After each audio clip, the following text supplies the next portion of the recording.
Hello అండి అందరికీ and welcome back to my channel. ఈరోజు రెసిపీ ఆకుకూరతో. ఆకుకూరలు మనందరికీ తెలుసు, ఎవ్రీడే తింటే మంచిది అండ్ డాక్టర్స్ కూడా అదే సజెస్ట్ చేస్తారు. అట్లీస్ట్ 3 to 4 times అయినా వీక్లీ తినాలి అని చెప్పి. అండ్ అదే ఆకుకూరలో కింగ్ ఎవరు అంటే ఆబ్వియస్లీ తోటకూర. అది ఎర్ర తోటకూర అనుకోండి, అందులో ఉన్న బెనిఫిట్స్ ఇంకా ఎక్కువ ఉంటాయన్నమాట. ఎర్ర తోటకూరలో మనకు ఐరన్ కంటెంట్ చాలా ఎక్కువ ఉంటుంది. అందులో ఉన్న ఐరన్ని మన బాడీ బాగా అబ్జర్వ్ చేసుకోవాలంటే విటమిన్ సి వేసి కనుక కుక్ చేసాం అనుకోండి, ఇంకా బాగా అబ్జర్వ్ చేస్తుంది అనమాట ఐరన్ మన బాడీకి. అండ్ అలాగే రెడ్ బ్లడ్ సెల్స్, హెమోగ్లోబిన్ కూడా ఇంప్రూవ్ చేస్తుంది బాగా. సో ఈరోజు నేను చూపిస్తుంది అదే తోటకూర పులుసు.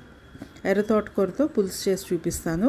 ఇది రైస్లోకి చాలా బాగుంటుంది. క్యారేజీలో కూడా మనం లంచ్ బాక్స్లో కూడా బాగా తీసుకెళ్ళొచ్చు. సో తోటకూర ఒక 3 times బాగా కడిగేసుకుని ఒక గిన్నెలో కొంచెం పెద్ద సైజే కట్ చేసుకోండి, ఎందుకంటే గ్రైండ్ చేసుకుంటాం కాబట్టి పెద్ద సైజే కట్ చేసుకోవచ్చు. అండ్ కొంచెం ఉప్పు వేసి అందులో చింతపండు కొద్దిగా అండ్ చిన్న అల్లం ముక్క వేసి ఒక్కసారి ఇలా కలిపేసుకుని మూత పెట్టి వదిలేద్దాం ఉడికేంత వరకు. ఇందులో ఆయిల్ ఏం వేయొద్దు, వితౌట్ ఆయిల్ చేస్తున్నాను. సో ఇలా ఒకసారి ఉడికిపోయింది కదా, ఒక 5-7 minutes ఉంచితే చాలా ఆకుకూర తొందరగా మగ్గిపోతుంది.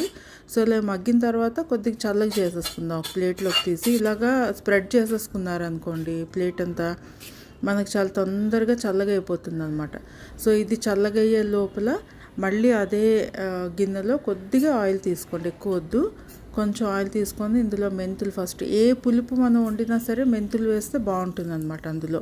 అండ్ ఆవాలు, జీలకర్ర, ఈ రెండు కొంచెం మనకి చిట్టుపట్లు ఆడిన తర్వాత ఆనియన్ ఒక్కటే కట్ చేసుకుని వేసి ఇది కూడా కాస్త ఫ్రై చేసుకుందాము. ఈ ఆనియన్స్ ఇలా ఫ్రై అవుతున్నాయి కదా, సో కాసేపు ఫ్రై అవ్వనిద్దాం ఇలాగా. ఈలోగా మనం తోటకూర చల్లగా చేయడానికి పెట్టాం కదా, ఆ తోటకూర ఒక గ్రైండర్లో వేసుకుని ఇందులో ఒక 2 పచ్చిమిరపకాయలు. తోటకూరలో ఎప్పుడు మనకి కారం అండ్ పచ్చిమిరపకాయలు, ఉప్పు ఇవన్నీ చాలా తక్కువ పడతాయి.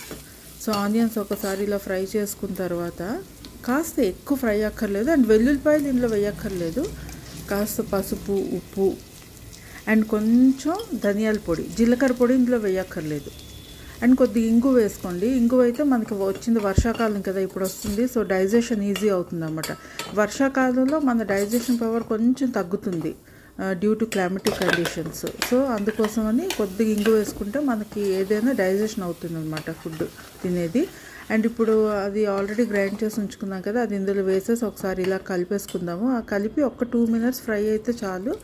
అండ్ ఈ వాటర్ వేసేద్దాం ఇందులో, ఎంత మనకి నీరు కావాలా అనేది చూసుకుని. ఆల్రెడీ చింతపండు వేసాం కాబట్టి మరి పులుపు మనకు సరిపోతుంది. కొంచెం ఎక్కువ పులుపు కావాలన్న వాళ్ళు మళ్ళీ చింతపండు పులుసు అయినా వేసుకోవచ్చు, లేదు ఒక నిమ్మకాయ అయినా సరే పిండేసుకోవచ్చు.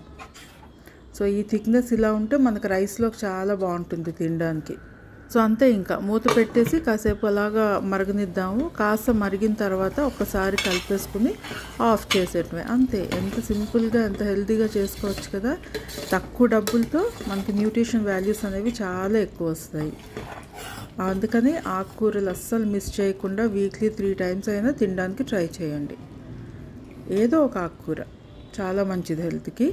సో ఇప్పుడు ఆఫ్ చేసేసి మూత పెట్టి వదిలేద్దాం. ఇది నేను క్యారేజీ కాబట్టి ఇలాగా రైస్ పులుసు వేడిగా ఉంది కాబట్టి ఇలా కలిపేసి నేను క్యారేజ్ ప్యాక్ చేసేస్తాను అన్నమాట, లంచ్ బాక్స్.